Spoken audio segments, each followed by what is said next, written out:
ರಾಣಿ ಹಬ್ಬಕ್ಕ ಕಾರ್ಯದಳ ಉಳ್ಳಾಲ ಇದರ ವತಿಯಿಂದ 3 ದಿನಗಳ ಕಾಲ ಬಸ್ತಿಪಡ್ಪುವಿನ ಶ್ರೀಕರ ಕಿಣಿಯವರ ಕುಟುಂಬದ ಮನೆಯಲ್ಲಿ ಕುಂಬಳೆಯ ಸಜೇಶ್ ಪೊದ್ವಾಳ್ ಅವರ ನೇತೃತ್ವದಲ್ಲಿ ಅಷ್ಟಮಂಗಲ ಪ್ರಶ್ನೆ ನಡೆದಿದೆ. ಗೋಪಾಲಕೃಷ್ಣ ಪಣಿಕರ್, ಸತೀಶ್ ಪಣಿಕರ್ ದೈವಜ್ಞರ ಜೊತೆಗೆ ಪಾಲ್ಗೊಂಡಿದ್ದಾರೆ. ವೀರರಾಣಿ ಹಬ್ಬಕ್ಕ ಆರಾಧಿಸುತ್ತಿದ್ದ ಹಲವಾರು ಶಕ್ತಿಗಳ ಕುರಿತು ಕೇಂದ್ರೀಕೃತವಾದ ಪ್ರಶ್ನೆ ಇದಾಗಿದ್ದು, ಇತರ ಹಲವಾರು ವಿಚಾರಗಳು ಬಂದಾಗ ಇದು ಸಂಬಂಧಪಟ್ಟದ್ದೇ ಎಂದು ವಿಮರ್ಶೆ ನಡೆಸಿ ಅಲ್ಲ ಎಂದಾಕಿದ್ದಲ್ಲಿ ವಿಚಾರಗಳನ್ನು ಕೈಬಿಡಲಾಗಿತ್ತು. 3 ದಿನಗಳ ಕಾಲ ಪ್ರಶ್ನೆ ಚಿಂತನೆ ನಡೆದರೂ ಒಟ್ಟು ವಿಚಾರಗಳ 25% ಮಾತ್ರ ಪೂರ್ತಿಗೊಳಿಸಲು ಸಾಧ್ಯವಾಗಿದೆ ಎನ್ನಲಾಗಿದೆ. ಅರಮನೆ ಯಾವುದೆಂಬ ಜಿಜ್ಞಾಸೆಗೆ ತಾರ್ಕಿಕ ಉತ್ತರ ದೊರೆತಿದೆ ಎಂದು ತಿಳಿದು ಬಂದಿದೆ. ರಾಣಿ ಹಬ್ಬಕ್ಕೆ ಆರಾಧಿಸುತ್ತಿದ್ದ ಹಲವು ಧಾರ್ಮಿಕ ಶ್ರದ್ಧಾಕೇಂದ್ರಗಳು ಯಾವುದು ಎಂಬ ಪ್ರಶ್ನೆಗೆ ಉತ್ತರ ದೊರೆತಿದೆ. 26ಕ್ಕಿಂತಲೂ ಹೆಚ್ಚು ಸಮಾಜಗಳು ಆಕೆಯ ಜೊತೆಗಿದ್ದು ಎಲ್ಲರೂ ಒಟ್ಟು ಸೇರಿ ಅರಮನೆಯ ಪುನರುತ್ಥಾನಕ್ಕೆ ಕೈಜೋಡಿಸಿದರೆ ಒಳಿತು ಎಂಬ ವಿಚಾರ ಕಂಡುಬಂತು. ಈ ನಿಟ್ಟಿನಲ್ಲಿ ಮಾರ್ಗದರ್ಶಕರಾದ ಕೊಂಡೆವೂರು ಶ್ರೀಗಳು ಜನತೆಯಲ್ಲಿ ಮನವಿ ಮಾಡಿದರು.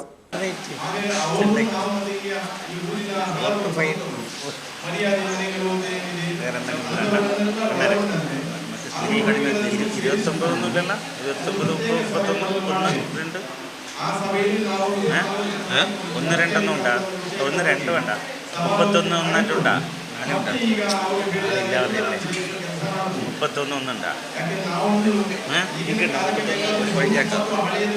പറ്റിയാക്കാൻ പറ്റുന്നുണ്ടാ, 31 ഒന്നാടെ കാലി കാണുന്നുണ്ടല്ലോ. രണ്ടിനാണ് പോകുന്നത്. ഇത് കുടകിലെത്താൻ കുടക് 3 ദിവസമായി. രണ്ടിനായിരിക്കും പറഞ്ഞിട്ടത്. 31 ആവുക. കുടകിൽ എത്ര ദിവസം?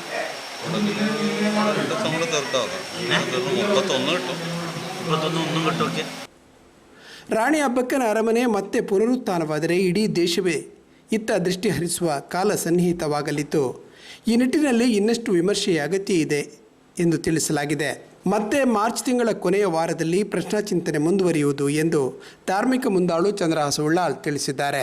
ಉಳ್ಳಾಳದಲ್ಲಿ ಗೆಲ್ಲಿಗೆ ಇರ್ತಕ್ಕಂತಹ ರಾಣಿ ಹಬ್ಬಕ್ಕರ ಆ ಒಂದು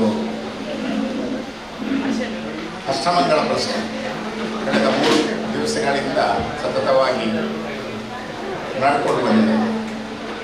ರಾಣಿ ಹಬ್ಬಕ್ಕನ ಚಿಂತನೆ, ರಾಣಿ ಹಬ್ಬಕ್ಕ ನಂಬಿಕೊಂಡು ಬಂದಂತಹ ದೇವದೇವರು, ರಾಣಿ ಹಬ್ಬಕ್ಕನ ಈ ಭಾಗದಲ್ಲಿರುವಂಥ ಎಲ್ಲ ದೇವಸ್ಥಾನಗಳಿಗೆ ಕೊಡುವಂತಹ ಕೊಡುಗೆಗಳು ಇವೆಲ್ಲವೂ ಆ ಚಿಂತನೆಯಲ್ಲಿ ಬಂದಿದೆ. ಅದರ ಉಳಿದ ಭಾಗವು ಏಪ್ರಿಲ್ 17 ಮತ್ತು 18 ಈ 2 ದಿನಗಳಲ್ಲಿ ನಡೆಯಲಿಕ್ಕಿದೆ. ನಮ್ಮ ಕೇರಳದ ಖ್ಯಾತ ದೈವಜ್ಞರಾದಂತಹ ಸಜೇಶ್ ಪೊದ್ವಾಳ್ ಮತ್ತು ಸತೀಶ್ ಪಣಿಕರ್, ಹಾಗೆ ನಮ್ಮ ಸೋಮೇಶ್ವರದಲ್ಲಿರುವಂತಹ ನಮಗೆಲ್ಲರಿಗೆ ತಿಳಿದಂತಹ ಗೋಪಾಲ್ ಪಣಿಕರ್, ಹಾಗೆ ನಮ್ಮ ಇನ್ನೊಬ್ಬರು ನಮಗೆಲ್ಲರಿಗೆ ಮಾರ್ಗದರ್ಶನ ಕೊಡುವಂತಹ ನವೀನ್, ಇವರ ನೇತೃತ್ವದಲ್ಲಿ 3 ದಿವಸಗಳ ಅಷ್ಟಮಂಗಳ ಪ್ರಶ್ನೆ ನಡೆಯಿತು. ಕೊಂಡೆವೂರು ಸ್ವಾಮೀಜಿಯವರ ನೇತೃತ್ವ ಅಲ್ಲದೆ ಈ ಪ್ರದೇಶಕ್ಕೆ ಆಶೀರ್ವಾದ ಇವೆಲ್ಲವನ್ನು ಪಡ್ಕೊಂಡು 3 ದಿವಸ ಯಶಸ್ವಿಯಾಗಿ ನಮಗೆಲ್ಲರಿಗೂ ಮನಸ್ಸಿಗೆ ಒಳ್ಳೆಯ ಸಂತೋಷವನ್ನು ಕೊಡುವಂಥ ವಾರ್ತೆಗಳು, ಸಂದೇಶಗಳು ಸಿಕ್ಕಿವೆ.